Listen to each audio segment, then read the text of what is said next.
Holy shike, let's talk about pigs. Here's your host of the Pork Podcast, Jennifer Shike. There's just something about the story behind the story.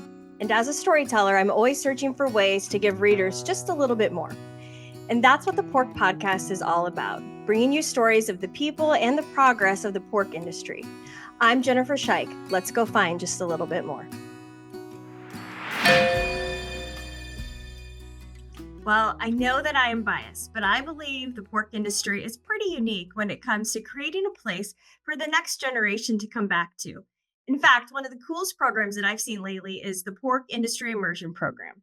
But before I introduce you to today's guest, I want to say a big thanks to United Animal Health for sponsoring this episode.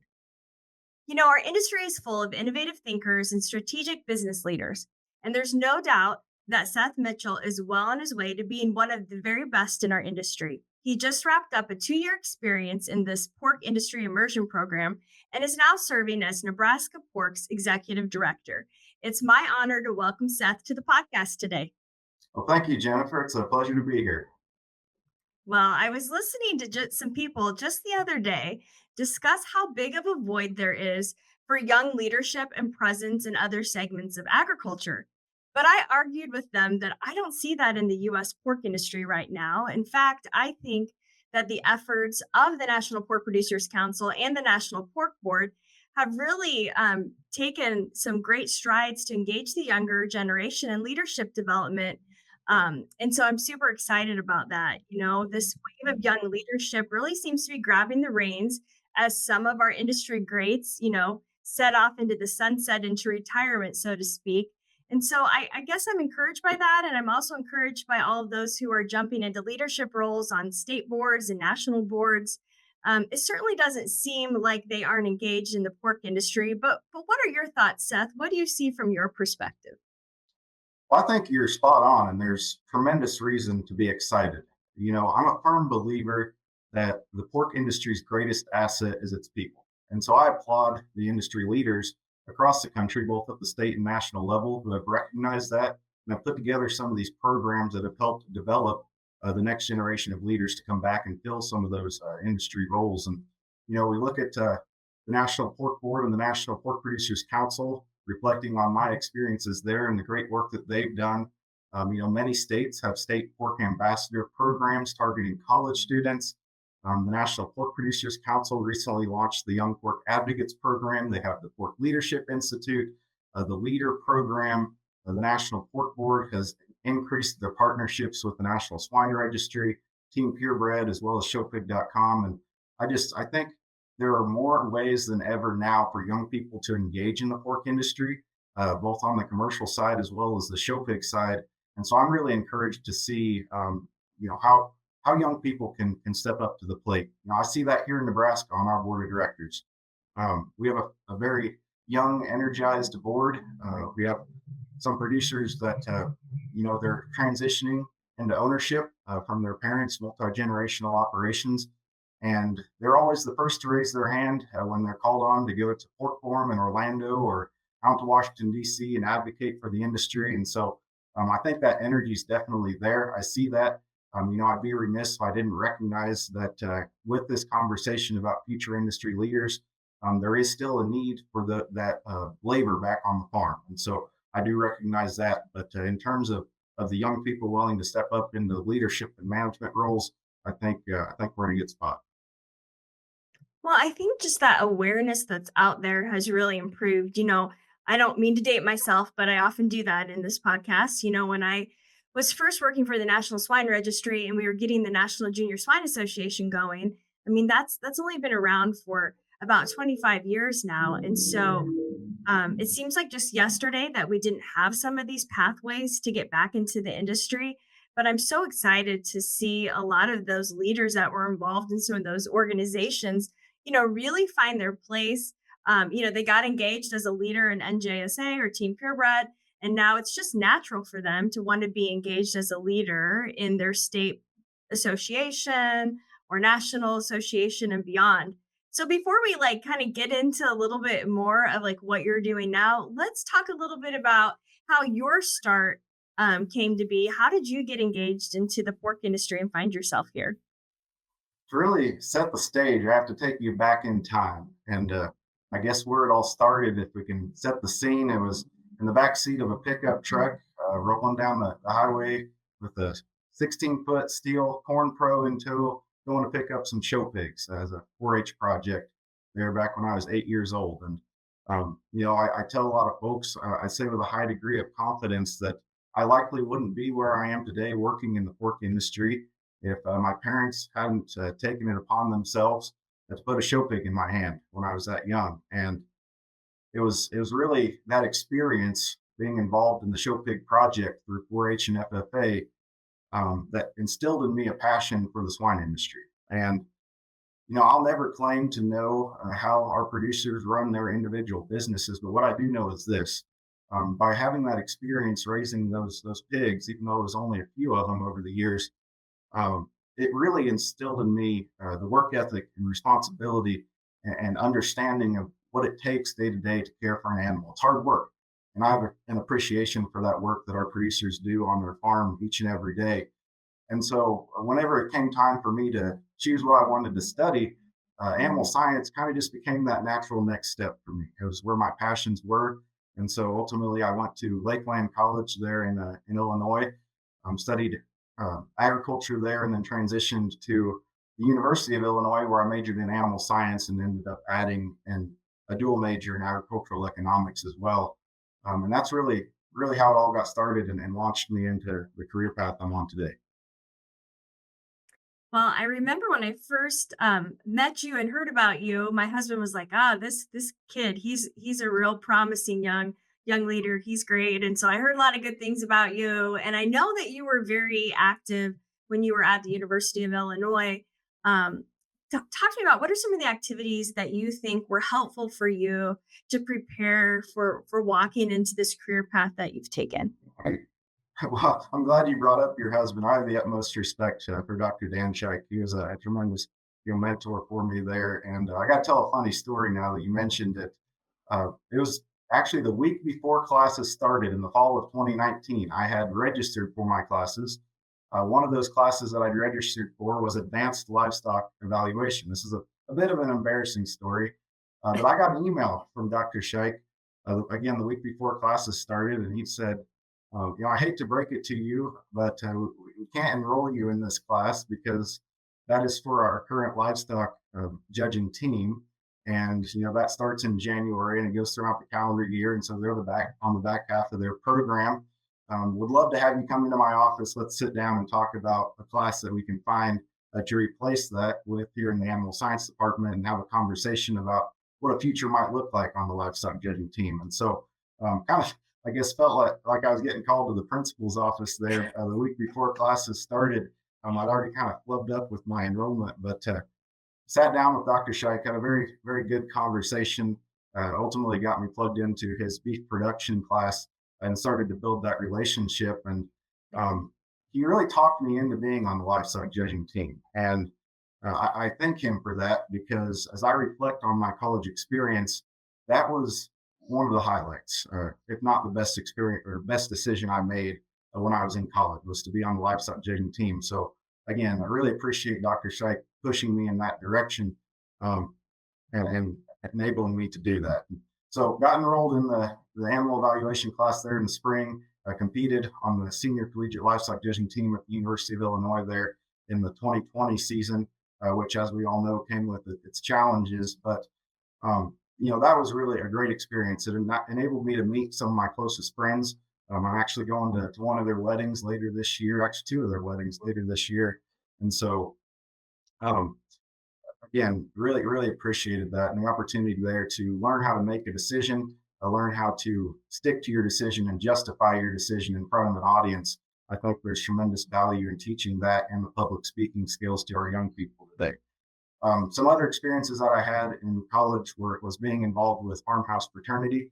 Again, another great networking and relationship building experience. Great group of guys there. Again, met some of my closest friends. And then was also involved with the Illinois Student Government Program, as well as Collegiate Farm Bureau and the College of ACES Student Advancement Committee, which is kind of the group that engages with the college the most there, I would say. We will be right back after this message from our sponsor. At United Animal Health, we all share a love for animals. We have devoted our lives to agriculture and to the well-being and productivity of animals. With our guiding principle to always have the best answer, we listen to the animal and let the animal tell us what works and what doesn't. We know that if the animal is healthy and productive, so is the producer, the consumer, and our communities. Learn more at unitedanh.com. Well, you certainly took advantage of lots of opportunities to get involved in college, but also like growing yourself as a speaker. And one thing I will say is when I heard you speak at, I believe it was Forum, not this year, but the year before, I was knocked out of my seat. You did such a great job. And I don't say that lightly because, you know, I really don't. Public speaking is not easy. And I think it was apparent that you had that ability to think quick on your feet, but also to be able to prepare your words carefully. But you also were really so natural about it. I think we need more people who are willing to do something like that. And I think it's critical that young people get some of those experiences in college. I mean, livestock judging, I mean, having to come up with those sets of reasons quickly, but also to really be able to convey your message in a short amount of time is so valuable. And I see how that's like helping you already in your career. And what I'd love to know is from your perspective, why do you think our industry is going to benefit from this pork industry immersion program that you essentially were the first one in it? Is that correct? That's correct. It's pretty cool. Yeah, and first off, thank you, Jennifer. You're too kind, and I'm honored that you think of me in that way. I got to give credit where credit's due, right? Livestock judging was certainly a piece of that, but it started much earlier. And really got to give the credit to my parents there for, again, enrolling me in 4-H and at first requiring me to get involved with the public speaking contest there as part of 4-H. The stipulation there was always that when I entered high school, I could decide whether or not I wanted to continue with that project.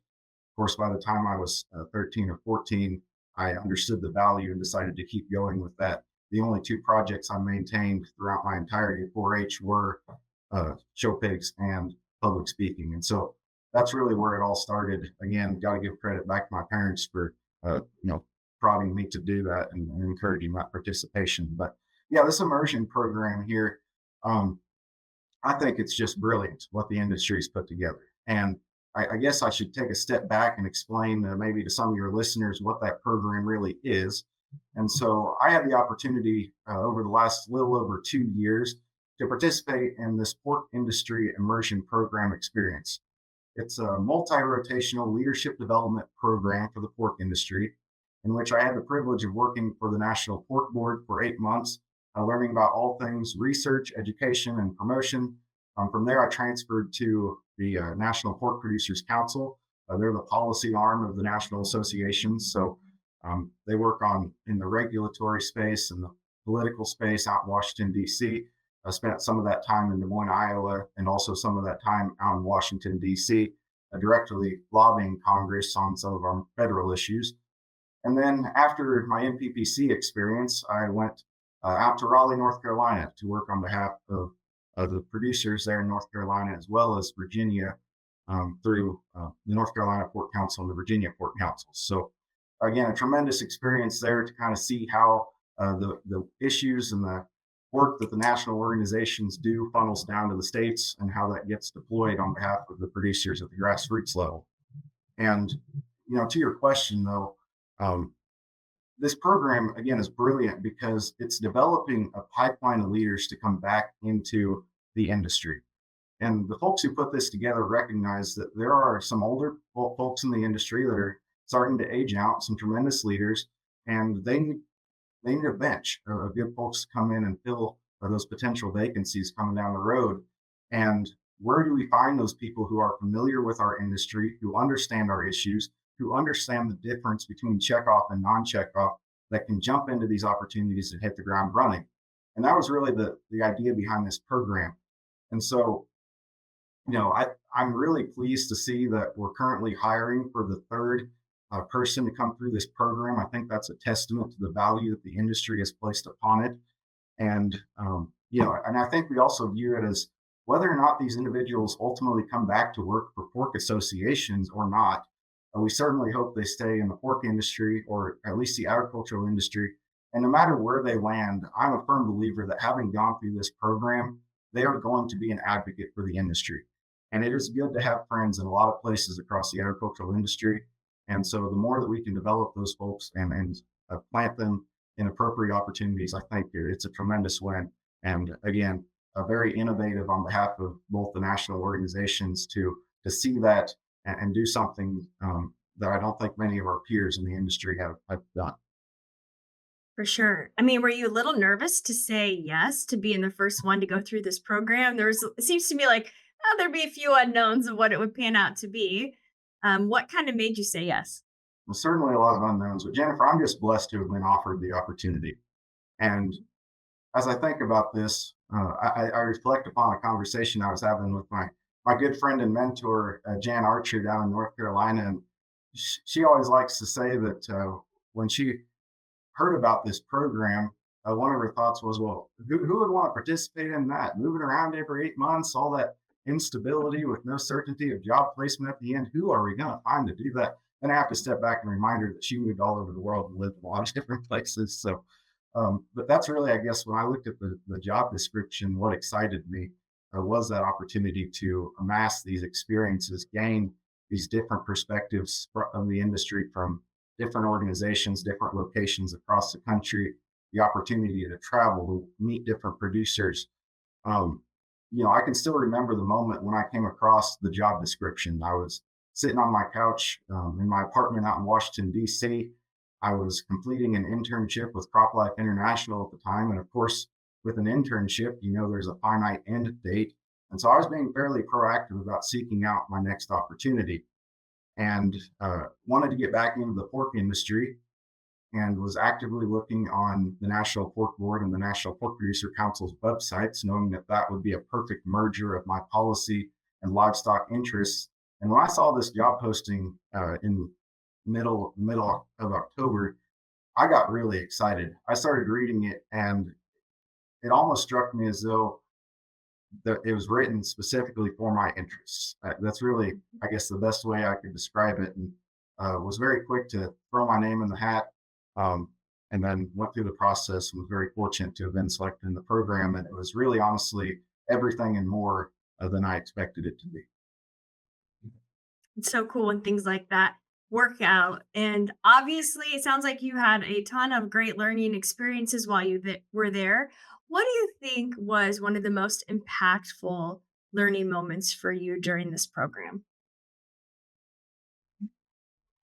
It's hard to focus on just one, so I'll probably talk about a few. And I really bucket my learning experiences when I talk to people about this into three things. And that's my industry learnings, my organizational learnings. When I say organizational, I'm talking about, the structure of the national and state pork associations, and then obviously my personal learnings. And I guess when I reflect on those in order, my industry learnings, what I understood is that there's never going to be a one size fits all solution to anything. I'll give you an example. Whenever I was working on a biosecurity project for the National Pork Board in 2023, I was initially tasked with going out and speaking with producers of all shapes and sizes, niche, independent, and show pig producers about what their biosecurity plans looked like and how the National Pork Board could best communicate with them and develop solutions to their on-farm biosecurity issues. And it didn't take me very many of those conversations to understand that each one of those operations looks very different. The way that biosecurity looks on a show pig operation versus a larger commercial operation, again, is very different. And so the way that we communicate to those stakeholders is very different. And that transcends to a multitude of issues, not just biosecurity. And so understanding that when you're talking to a producer, their operation is unique. And so it's valuable to hear them out, hear what's going on in their farm, and understand that there's not going to be a one size fits all solution. The other thing that I learned is that we as an industry are much stronger when we're united. you know, when we can get away from this pointing fingers at each other over who's at fault for something, or who needs to do a better job of something. We got enough of that coming at us from outside actors, and we need to be united as an industry. That's when our voice is the strongest. And so I've seen that. I've seen that amplified at the national level when we go to DC, and that is just critical. And that's something that I will continue to work on throughout my career, is building that unity for the pork industry. Organizational learnings, I'd say first and foremost, what I've learned is that these pork associations are producer led. That's first and foremost at the end of the day. Everything that we do needs to be driven by what's best for the producer. We have boards of directors and committees for a reason. They help influence our decisions and our policies. Not influence, they drive it, right? So, producer led, I think that's at the foundation of what we do. And then, of course, a multitude of personal learnings. I think first and foremost, I have to say I understood better the value of listening. Again, when you understand that producers drive most of what we do, you understand the value of sitting across the table and listening to what they have to say. There's a lot more value, I believe, in listening than speaking in those circumstances. I like to use the adage, be interested, not interesting. Because producers want to be heard, and it's our responsibility to hear them out and work on their behalf. The other thing I would say is feedback is a gift, and that's one thing I've tried to be cognizant of as I've been learning throughout this program, is being very welcoming of feedback. I challenge you to find someone who's more welcoming of feedback than I am, and I take that and then I utilize it. I lean into it and I try to do better. And there's a lot of things that I can't fix unless someone makes me aware of it. And so trying to be receptive to feedback is something I've certainly focused on, and something I've had the opportunity to lean into over the past couple of years. And then being curious and asking good questions. That's something I try to continue to do. That the immersion program really is what you make of it. There's not a set in stone format game plan laid out. A lot of it was developed as we went along because I was the first person through it. It was a learning experience for me. It was a learning experience for the leaders that put the program together. And it was incumbent upon me to ask good questions, to be curious, and to seek out opportunity. And I think that that's something I'll continue to do throughout the rest of my career. I think those are excellent examples, and just such a good reminder for all of us, no matter what life stage that we're in, but particularly for the younger generation, to remember that a big part of like your immersion program or internship opportunities is also finding out some of those kind of hard life lessons. Like that's where you want to learn some of those things. And while it may not be something any of us ever want to have to do, we're going to have stumbles. We're going to have things that we kind of learn the hard way. And as I think about what I did with National Swine Registry too, it was a job that nobody had ever had before. So there was a lot of skepticism and people like, what's she doing? Is she doing what she needs to be doing? What should she be doing? Nobody really knew, but you had to find a way to kind of forge your path, which is a pretty cool opportunity. So I can relate with you on that. But as I do think back, there were definitely bumps in the road and things that were challenging and at the time felt insurmountable to me in the moment. Were there any challenges for you, any hard lessons that you had to learn, maybe through that immersion program that you might be willing to share with us? Yeah, I think when I think about the hardest lessons I had to learn, I think about some of the qualities within myself. I'm very driven and I want to achieve results relatively quickly. But sometimes when you move too fast, you don't get the results you were really looking for. It's good to be quick, but don't hurry. And a lot of times, I need to do a better job of asking for help, allowing other people to step in, help, be part of the conversation.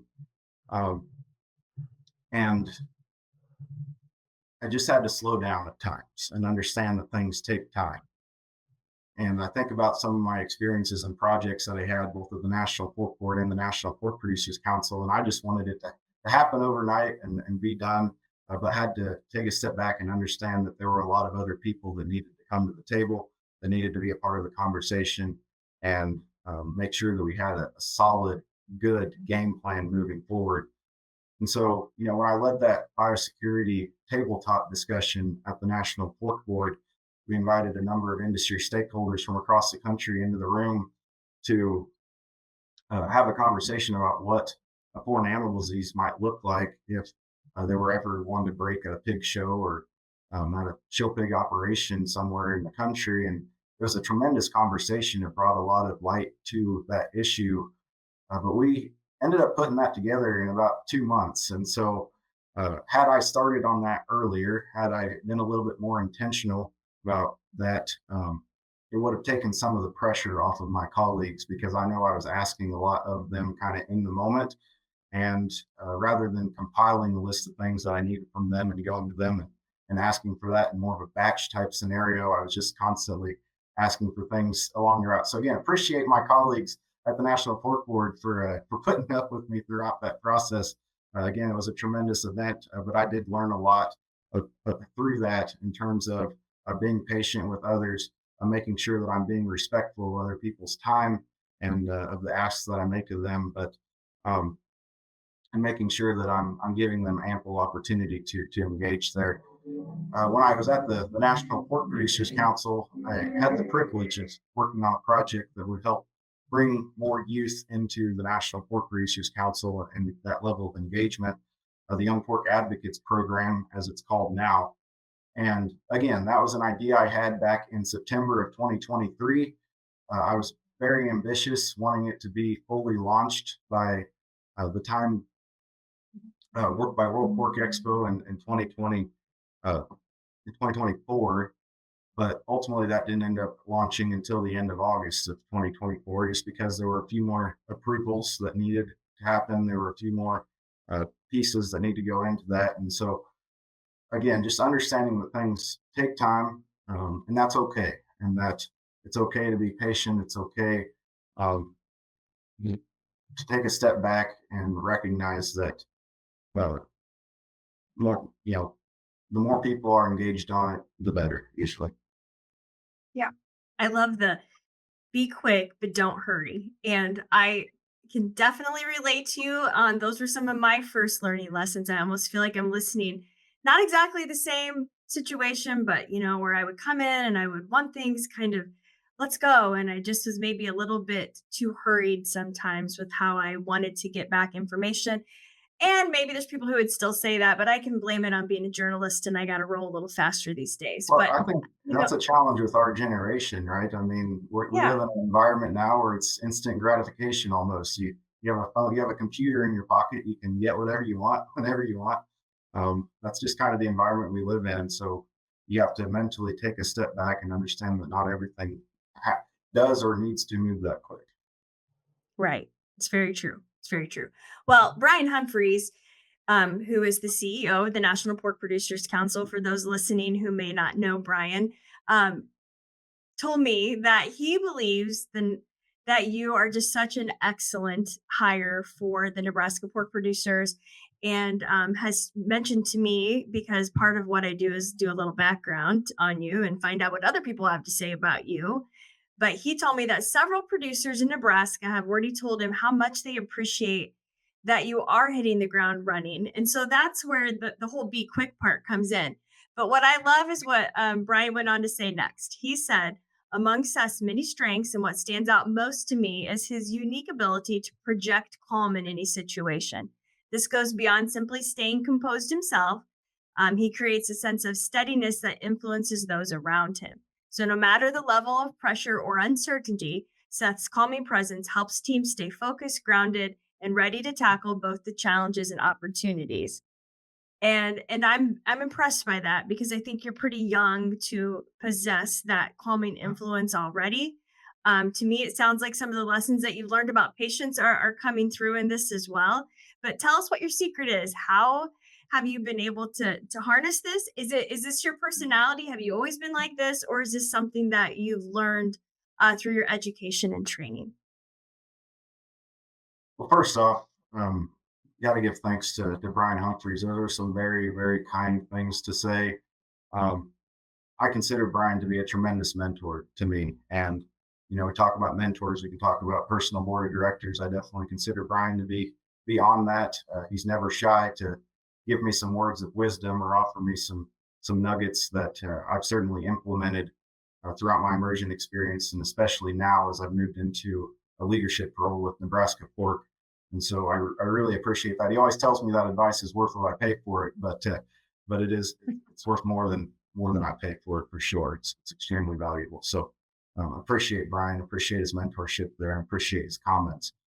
I've always been a fairly calm demeanored, if you will, and although I like things to happen quickly, I'm very tenacious in that respect. I do embrace kind of this calm demeanor, if you will, where um, I'm never one to get upset with people. I'm never one to rush into conflict. Um, I think there's always different perspectives to consider.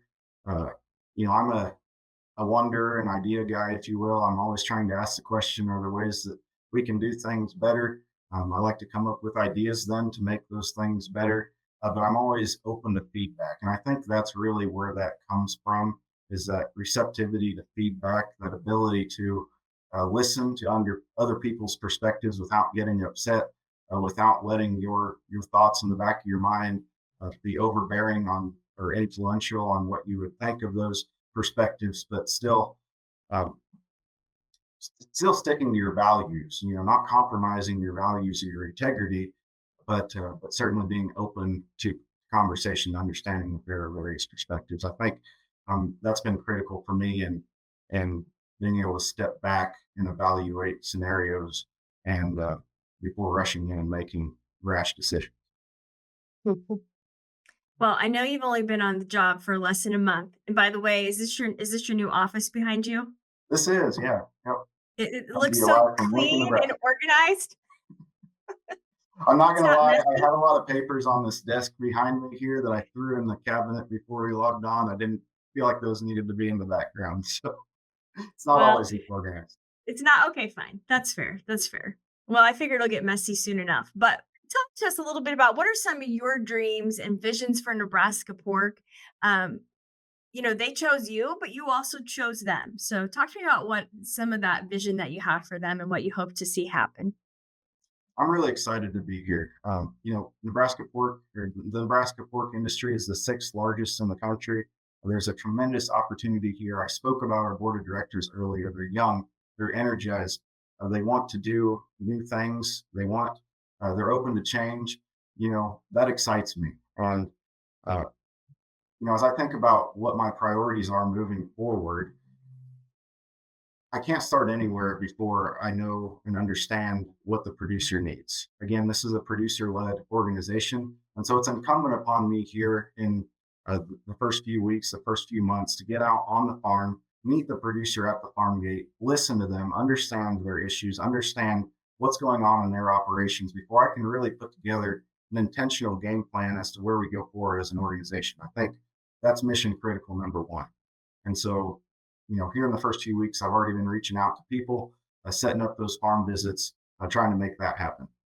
On a personal level, I think there's a few things that are important for me going forward. One of those things is, as the sixth largest pork producing state in the country, I want to make sure that the Nebraska Pork Producers Association is viewed as a value add to our producers across the state, that we continue to bring them value day in and day out based on the feedback that they provide to us, and that their voices are heard both at the state and national level. Again, we're a top 10 pork producing state. It's important that our voices are heard there on the national stage as well. And so I want to make sure that happens, that we have a seat at those tables. And then another focus of mine, again, to our very beginning conversation, is building that pipeline of talent, building up the next generation of pork industry leaders here in Nebraska.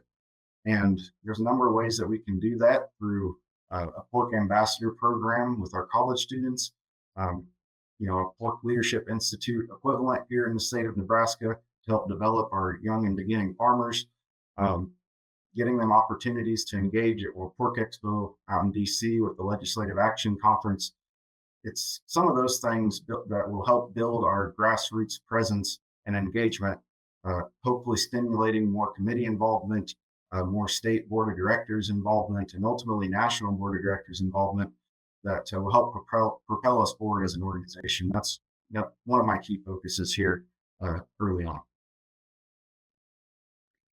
I think you have an interesting opportunity too in this role that you have to be able to connect with that next generation, because one would argue like you are kind of that next generation. Um, so how do you, if you had a few minutes to talk to them, I guess, talk to me about what would you tell that next generation? And maybe I know you learned a lot about making a transition because you've transitioned between a lot of roles lately, in a way that most people don't ever experience. But I guess if you had a chance to talk to that next gen, what are some of the things that you might encourage them? What advice might you have based on a lot of the things you've experienced recently? I keep this one quite simple. My main point to them would be to get involved. Their voice deserves to be at the table. They need to be heard. And if not them, then who? Because the number of folks that are aging out of our industry is climbing, and there needs to be a younger generation willing and able to step up to the plate and accept those challenges of leadership that can help amplify the voice of the pork industry and the prosperity of our farms for the future. That'd be my main point to them, is get involved. Yeah, the people who get involved get the opportunities, right, too, and they get to have the voice, they get to help make the difference. They get the joy that comes with it being involved.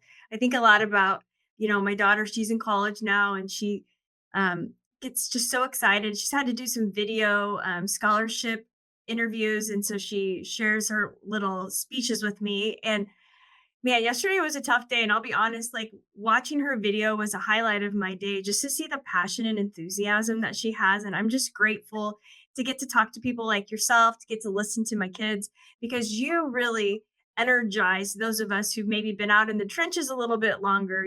Sometimes it gets tough, and I think there's so much value of hearing that next generation perspective to remind us at times why we do what we do. So thank you for that. That's very encouraging. I want to know about you. What's next? Like, obviously you're just starting, but I imagine you've got some pretty big goals for yourself. So as you think about your future, what are some of the goals that you've set for yourself, or things that you hope that you can accomplish in your, the bigger picture, not just this job? Well, it's hard to tell, I guess, what the future holds. But one thing that I do know for certain is that once the pork industry gets a hold on you, it doesn't let go very easily. Um, you know, I got into the industry because of the pig, through show pigs, but I stayed because of the people. And it's because of the people that I envision a very long career in the pork industry.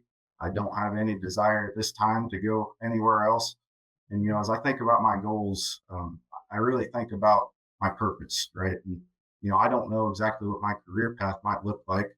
But what I do know for certain is that I want to be of service to the pork industry, and I want to be that unifying voice for the pork industry. And I think I'm uniquely well positioned to do that, given my background in the show pig side of things.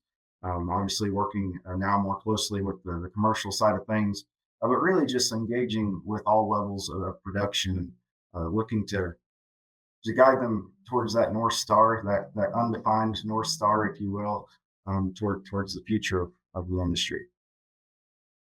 Well, I am so excited to hear that. I'm looking forward to working with you and writing about your perspectives and thoughts on things for years and years to come. And so, thanks again for joining us today, Seth.